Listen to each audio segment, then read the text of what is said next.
Hello friends. Welcome to Anime Zone Sensei. In this video I will show you top 8 facts about Ultra Ego Vegeta. Ultra Ego is Vegeta's new powered-up form that feeds on rage. Unsurprisingly, there are many downsides to using it. Fans love Dragon Ball because of its lovable characters, powerful energy attacks, and exaggerated battle sequences, but the brilliant transformations have become one of the series' most iconic elements. Characters continue to discover new transformations that push them to unbelievable places. One of the most extreme examples of this is Vegeta's deadly new Ultra Ego form. Ultra Ego is set to become Vegeta's signature fighting tool, but there are certain setbacks to this state that are important to understand. Number 8. It requires constant rage and a lust for battle. There are different triggers and metaphorical fuel sources when it comes to the maintenance of certain transformations in Dragon Ball. Ultra Ego is a state that feeds on aggression and a desire to fight and destroy. In Vegeta's case, it brings him back to his evil roots. Ultra Ego builds upon the user's rage, which means that any calm on their part will break this heightened state. It's difficult to maintain perpetual aggression and an infinite fighting spirit. Ultra Ego's mechanics allow Vegeta to lean into his strengths and baser instincts, but it's still a difficult transformation for him to maintain. Number 7. Its defensive skills are inferior to its attack power. The best transformations are the ones that boost every single skill that a person has rather than purely increasing their strength. Ultra Ego isn't a mixed bag like certain transformations where one ability is boosted at the expense of others, but it still has its setbacks. Ultra Ego prioritizes its attack power, which means that its defensive and evasive abilities look less impressive as a result, even though they're not compromised. Vegeta is someone who tends to focus on attack over defense, but there are others who might prefer the maneuverability that Ultra Instinct provides. Number 6. Its principles can make the user dangerously impulsive. Ultra Ego is dangerous in nature and forces its user to entertain some risks that aren't present in Ultra Instinct and other transformations. There's an increased level of impulsivity in Ultra Ego that pushes users to take damage and make decisions that they otherwise wouldn't because it's in the favor of feeding their rage. It's never good to feel out of control or that someone can't even trust their own instincts. Ultra Ego has the ability to feed into this compulsion and make them act increasingly out of character. Number 5.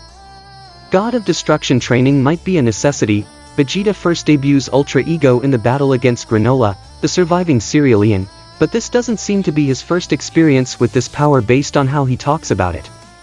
Vegeta comes in fresh from rigorous God of Destruction training with Beerus, which culminates in him mastering Hakai and earning a God of Destruction earring. It's likely that Vegeta first attained Ultra Ego while under this training, and its aggressive nature meshes with the gruff nature of the Gods of Destruction.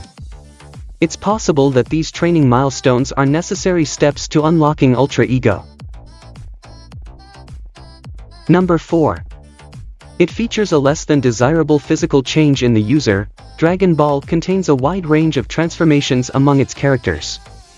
The Saiyans have a fairly standardized look when it comes to the Super Saiyan transformations, but there are still some exceptions, like Super Saiyan 4. Ultra Ego gives its user a more Neanderthal-like appearance that's not unlike the look of Super Saiyan 3. This regressive design fits with the brutal nature of Ultra Ego, but it's not exactly flattering.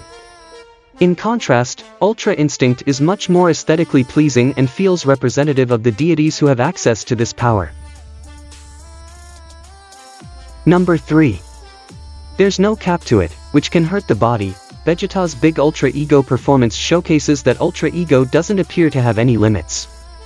Vegeta's strength increases if he suffers more abuse, but he's also the prideful type who likes to push things to the extreme. Ultra Ego presents a very real danger where the user can destroy their body beyond recognition with the promise that it will technically make them stronger in the process. The Ultra Ego power boost is useless if the person's body can't move. Number 2.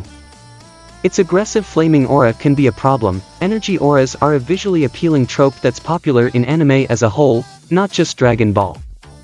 The characters' auras have gotten increasingly out of control with the addition of electricity and other destructive elements. A powerful aura is definitely a good way to intimidate the enemy, and Vegeta's inaugural Ultra Ego transformation features a flame-like aura that scorches the earth. It's possible that this deadly aura can become a liability in certain circumstances, whether it's to Vegeta himself or to those around him.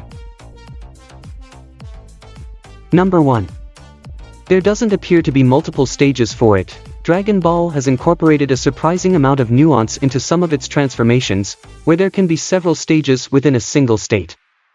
Vegeta seems to develop several stages of Super Saiyan Blue, and Goku's Ultra Instinct involves multiple transformations before it reaches its perfected form. Ultra Ego is still a fairly recent addition to Vegeta's arsenal, but everything about it indicates that it's a single transformation that lacks the complexity of some of the other transformations in the series. There's a directness to this that fits Vegeta, but at the same time, it doesn't seem like he'll reach the heights of Goku fighting with a giant energy avatar in perfected Ultra Instinct. This is all for today's video. I hope you enjoy this video.